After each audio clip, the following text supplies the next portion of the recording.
আসসালামু আলাইকুম। আলহামদুলিল্লাহ, প্রতি বছরের মতো আমাদের ইফতার আয়োজনটা এই বছরও সম্পূর্ণ করলাম। মূলত দাখিল ব্যাচের সকলে প্রতি বছর রমজান মাসে একত্রিত হওয়ার চেষ্টা করি। আলহামদুলিল্লাহ, এই বছরও সুন্দরভাবে একটা আয়োজন করতে পেরে আমরা অনেক আনন্দিত। তো মূলত যে বিষয়টি হচ্ছে, এখন বর্তমানে যে যার কর্মস্থলে ব্যস্ত, আর এই ব্যস্ততার কারণে আমরা একে অপরের সাথে দেখা করতে পারি না। তাই জন্য আমরা চেষ্টা করছি প্রতি বছরের রমজান মাসে এই রকম একটা আয়োজন করার জন্য। আর এই রকম ভাবে আমরা প্রতি বছরই একটি ইফতারের মাধ্যমে আমরা সকলে একত্রিত হই। তবে এই ফাঁকা মাঠে এই প্রথমবারের মতো আমরা ইফতার আয়োজনটা করতে চলেছি। মূলত আমরা যে দীর্ঘ কয়েক বছর ধরে ইফতারের আয়োজনটা করতাম, সেটা হচ্ছে আমাদের মাদ্রাসা। যে মাদ্রাসাতে আমরা ছোটবেলা থেকে পড়ালেখা করতাম, সেই মাদ্রাসায় প্রতিবারও রমজান মাসে আমাদের এই ইফতার আয়োজনটা করে থাকি। মূলত এই বছরে আমাদের এই প্রথম এইভাবে আমাদের ইফতার আয়োজনটা করা। তার কারণ হচ্ছে আমাদের মাদ্রাসায় আরো দুইটি আজকে ইফতারের আয়োজন করা হয়েছে। তাই জন্য আমরা চেষ্টা করেছি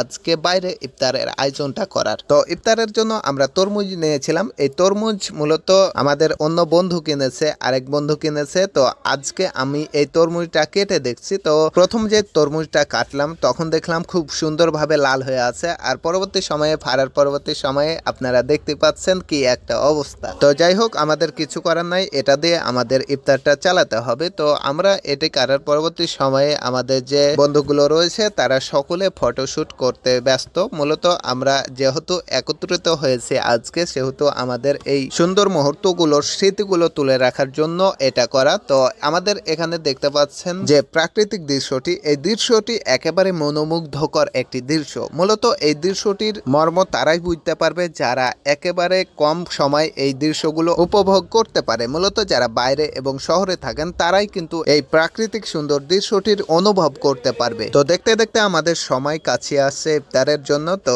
আমরা ইফতারের জন্য ইফতারের আইটেমগুলো একেবারে সাজাতে শুরু করে দিয়েছি। তো এখানে যে আমরা বন্ধুগুলো উপস্থিত হয়েছি, মূলত আমরা সবগুলোই বন্ধু উপস্থিত হতে পারি নাই। কিছু কিছু বন্ধু রয়েছে তারা এখনো কাজে ব্যস্ত রয়েছে। তাই জন্য আমরা যারা এই সুন্দর মুহূর্তগুলো উপভোগ এবং সুন্দর মুহূর্তগুলো পেয়েছি তারা বলি আলহামদুলিল্লাহ। তো সকলে আমাদের জন্য দোয়া করবেন। প্রতি বছরই সমর্থ অনুযায়ী গরিব দুঃখীদের মাঝে ইফতারের আয়োজনের করার পাশাপাশি আমাদের এই ইফতার আয়োজনটা যেন সম্পূর্ণ করতে পারি। তো সকলে সুস্থ থাকবেন, ভালো থাকবেন, আমাদের জন্য সকলে দোয়া করবেন। আল্লাহ তাআলা আপনাদের সকলকে ভালো রাখুন। আসসালামু আলাইকুম ওয়া রাহমাতুল্লাহ।